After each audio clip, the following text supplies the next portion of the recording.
डिनोफ्लैजिलेट्स का मतलब ही होता है टू फ्लैजिलेटेड ये ऑर्गेनिजम्स हैं। They are phytoplanktons. फाइटो वैसे मैंने पहले बता भी दिया था, थोड़ा सा फिर रिपीट कर देती हूँ। फाइटो मीन्स लाइट और प्लैंक्टॉन्स मीन्स प्रोड्यूसर्स। कल भी मैंने बताया था कि they are the producers, largest producers या चीफ प्रोड्यूसर्स हैं। तो डाइनोफ्लैजिलेट्स जो है फोटोसिंथेटिक होते हैं, फाइटोप्लैंक्टॉनिक होते हैं। Most of them are marine. Marine मतलब जो समुद्री एरिया में प्रेजेंट होते हैं, but some occur in fresh water. Fresh water जैसे बहता हुआ पानी, नदी नहरों का। इनमें पिगमेंट्स जो प्रेजेंट होते हैं वो हायर प्लांट्स के सिमिलर होते हैं।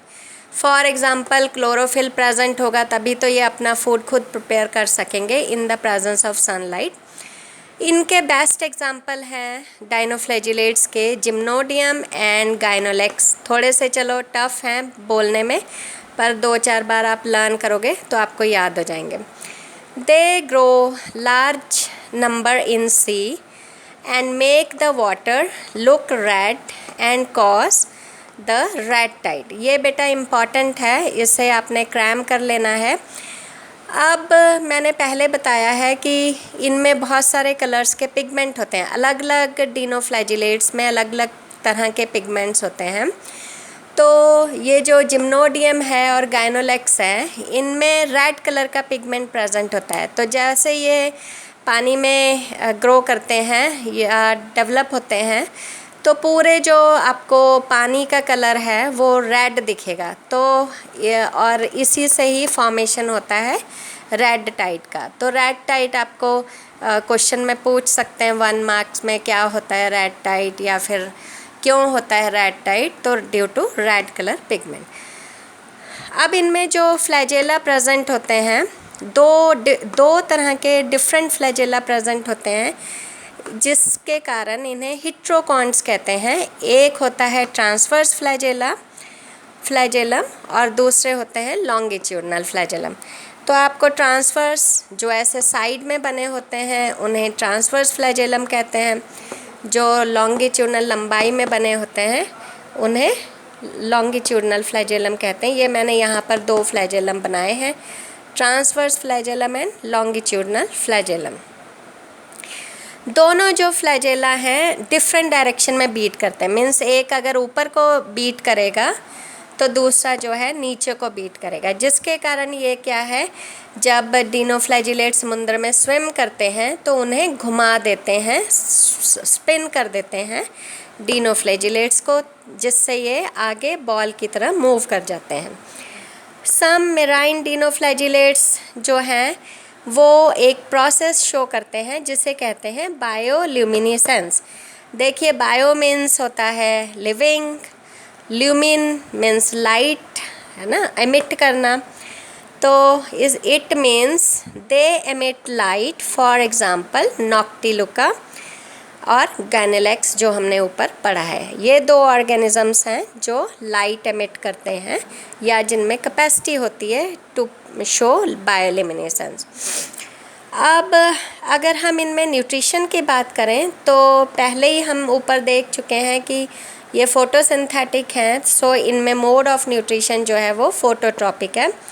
फोटोट्रॉपिक मतलब due to the presence of chlorophyll इनमें फोटोसिंथेसिस हो सकता है, they can prepare their own food. अब इनमें अगर रिप्रोडक्शन देखें तो एसेक्सुअल रिप्रोडक्शन होती है थ्रू सेल डिवीज़न। मीन्स इनमें सेल 1 से 2 डिवाइड होते हैं। सेक्सुअल रिप्रोडक्शन इनमें रिपोर्ट नहीं की गई है। अब इनमें ये मैंने डायग्राम बनाया है, ऐसे बहुत सारे सेल्स क्लब कर जाते हैं, इकट्ठे होते हैं, तो उसे हम सिस्ट कह देते हैं। Cyst occurs in number of dinoflagellates. सभी में ज़रूरी नहीं है कि सिस्ट फॉर्मेशन हो, पर कुछ ज़्यादातर डिनोफ्लैजिलेट्स में सिस्ट फॉर्मेशन हो जाता है। ये जो है बेटा लॉन्गिट्यूडनल फ्लैजेलम है और ये यहाँ साइड में जो सेंटर में है ट्रांसवर्स फ्लैजेलम है। आपने डायग्राम जो है ज़रूर बनाने हैं बायो में, विदाउट डायग्राम आपको मार्क्स जो है वो नहीं मिलने वाले हैं। और नीट एंड क्लीन डायग्राम आपने बनाने हैं। फिर हम आगे जो प्रोटिस्टेंस की टाइप है वो है यूग्लेनॉइड्स। कल भी हमने क्लासिफिकेशन देखा था। यूग्लेनॉइड्स जो होते हैं ये फ्रेश वाटर ऑर्गेनिजम्स होते हैं, found in stagnant water. Fresh मतलब जो जैसे नदी नहरों का पानी है, लेकिन उसमें भी जो खड़ा पानी होता है, जहाँ पर पानी बह नहीं रहा होता है या फिर बहुत स्लो से भी स्लो पानी का बहाव होता है, उस जगह पर ये यूग्लेनॉइड्स देखने को मिलते हैं। अब यूग्लेनॉइड्स में सेल वॉल जो है वो एब्सेंट होती है, लेकिन सेल वॉल की जगह एक प्रोटीन की रिच लेयर बनी होती है जिसे हम पेलिकल कहते हैं। ये इम्पॉर्टेंट है बेटा, 1 मार्क में पूछ लेते हैं कि व्हाट इज़ पेलिकल या फिर किन ऑर्गेनिजम्स में पेलिकल मिलता है देखने को। सो यूग्लेनॉइड्स ऐसे ऑर्गेनिजम्स हैं जिनमें या प्रोटिस्टेंस हैं जिनमें सेल वॉल एब्सेंट होती है, but instead a protein rich layer is present called pellicle which makes the body flexible। अब पेलिकल की विशेषता क्या है कि ये बॉडी को फ्लेक्सिबल बना के रखती है। ठीक है, इनमें 2 फ्लैजेला प्रेजेंट होते हैं, लॉन्ग एंड शॉर्ट। देखो ऊपर भी 2 फ्लैजेला प्रेजेंट थे, बट एक लॉन्गिट्यूडनल था, एक ट्रांसवर्स था, लेकिन इनमें 2 फ्लैजेला प्रेजेंट होते हैं।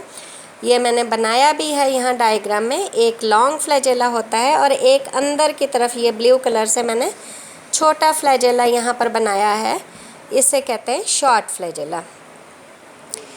अब यूग्लेना जो है, though they are photosynthetic in the presence of sunlight, but in the absence of sunlight they behave like heterotrophs by predating on other small organisms। अब कल भी मैंने आपको बताया था कि मिक्सोट्रोप टाइप ऑफ न्यूट्रिशन भी कुछ प्रोटिस्टेंस में होता है। तो वो कौन से प्रोटिस्टेंस हैं आपके? यूग्लेनॉइड्स। ये भी क्वेश्चन 1 मार्क में या किसी भी रूप में आपसे पूछ सकते हैं कि मोड ऑफ न्यूट्रिशन या मिक्सोट्रोप क्या होता है, उसका एग्जाम्पल क्या है। तो यूग्लेनॉइड्स आर द प्रोटिस्टेंस जो जब सनलाइट होती है तो सनलाइट की प्रेजेंस में क्लोरोफिल इनमें प्रेजेंट होता है क्लोरोप्लास्ट के अंदर, तो तब ये फोटोसिंथेसिस करके अपना फूड खुद प्रिपेयर करते हैं। लेकिन जब रात होती है तो रात के समय ये नीचे चले जाते हैं पानी में, और वहाँ पर अब इन्हें सनलाइट भी नहीं मिलती है, तो क्लोरोफिल फोटो की प्रेजेंस में की हेल्प से ये फोटोसिंथेसिस नहीं कर पाते, तो वहाँ पर ये फिर छोटे छोटे और प्रोटिस्टेंस को ऑर्गेनिजम्स को खाना शुरू कर देते हैं। Then they behave as heterotrophs. So इनमें मिक्सोट्रोप टाइप ऑफ न्यूट्रिशन होता है।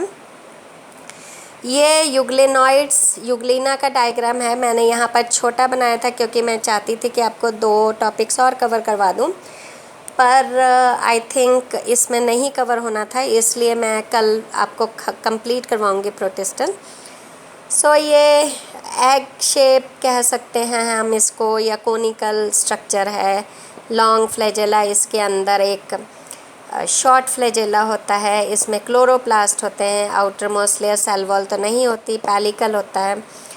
और यहाँ पर एक आई स्पॉट होता है, थोड़ा सा हम आगे पढ़ने वाले हैं। आई स्पॉट के अंदर के साथ ही एक कैविटी होती है जिसे गलट कहते हैं। ये यूग्लिना का स्ट्रक्चर है। डायग्राम आपने ज़रूर बना के आना है अगर आपने गुड मार्क्स लेने। अब यूग्लिना जो है much like protozoans but it has chloroplast. Euglena की एक करैक्टरिस्टिक्स है कि ये ज़्यादातर या दिखने में कह सकते हैं हम कि प्रोटोजोन्स की तरह है। प्रोटोजोन्स अभी हमने कल पढ़ना है, लेकिन इसमें क्लोरोप्लास्ट होता है, तो क्लोरोप्लास्ट के प्रेजेंस के कारण ये प्रोटोजोन से थोड़ा सा डिफरेंट हो जाते हैं। कह सकते हैं कुछ सिमिलैरिटीज़ इनमें प्रोटोजोन्स जैसी भी होती हैं, लेकिन कुछ करैक्टर्स डिफरेंट होते हैं। अब इनमें मैंने पहले ही बताया कि प्रोटिस्टेंस में अलग अलग तरह के पिगमेंट्स प्रेजेंट होते हैं, ये डिनोफ्लैजेलेट्स में, सॉरी। तो यूग्लेनॉइड्स में जो पिगमेंट्स प्रेजेंट होते हैं, ये पिगमेंट्स जैसे क्लोरोफिल हुआ, कैरोटीन हुआ, ज़ैंथीन हुआ, ये सिमिलर होते हैं हायर प्लांट्स की तरह। तो हम कह सकते हैं कि यूग्लेनॉइड्स जो हैं थोड़े से इनके करेक्टर्स हायर प्लांट से भी मिलते हैं in terms of pigments. For example Euglena Paranema, है ना। बेटा स्पेलिंग ज़रूर ध्यान से लिखने हैं और अलग अलग अंडरलाइन ज़रूर करना है। अगर अंडरलाइन नहीं किया हुआ या जीनस नेम बड़ा स्पीशीज़ नेम छोटा नहीं लिखा आपने तो आपके मार्क्स कट होंगे। मैंने टेस्ट में काटे भी हैं आपके। They have a red pigment eye spot and a gullet near the base of flagellum। तो ये जैसे मैंने आपको बताया था कि यहाँ बेस क्या है, जहाँ से फ्लैजेला जो है ओरिजिनेट हो रहा है, तो यहाँ पर एक छोटा सा रेड कलर का पिगमेंट प्रेजेंट होता है जिसे आई स्पॉट कहते हैं, और एक छोटी सी कह लो डॉट लाइक स्ट्रक्चर प्रेजेंट होती है जिसे गलेट कहते हैं। ये जो पिगमेंट आई स्पॉट में जो पिगमेंट प्रेजेंट होता है उसको हम कहते हैं astaxanthin. They store carbohydrates in the form of paramylon. अब ये जो यूग्लेनॉइड्स होते हैं ये स्टोर करते हैं carbohydrates in the form of paramylon. जैसे स्टार्च होता है, ग्लाइकोजन्स होते हैं, तो ये कार्बोहाइड्रेट्स तो हो, टाइप तो है कार्बोहाइड्रेट की पैरामाइलम, ठीक है, जो कि केमिकली या फिर स्ट्रक्चर वाइज डिफरेंट होते हैं फ्रॉम स्टार्च एंड ग्लाइकोजन। है कार्बोहाइड्रेट ही है लेकिन इसका स्ट्रक्चर जो है या कंपोजिशन जो है वो स्टार्च और ग्लाइकोजन से डिफरेंट होगी। तो बेटा यहाँ पर यूग्लेनॉइड्स हमारा ख़त्म हो गया। अब इसमें हम कल पढ़ेंगे प्रोटोजोन्स एंड स्लाइम मोल्ड्स, फिर हमारा प्रोटिस्टेंस ख़त्म हो जाएगा। देन हम नेक्स्ट किंगडम फिर परसों स्टार्ट करेंगे फंजाई। अब आपने ध्यान से पढ़ना है, ठीक है, साथ साथ लर्न कर लीजिए। टेस्ट में वैसे आपकी परफॉर्मेंस बहुत अच्छी है, आई एम हैप्पी। अगर स्टूडेंट्स की परफॉर्मेंस अच्छी होती है तो टीचर्स का मोराल भी अप होता है। Keep it up, goodbye बेटा।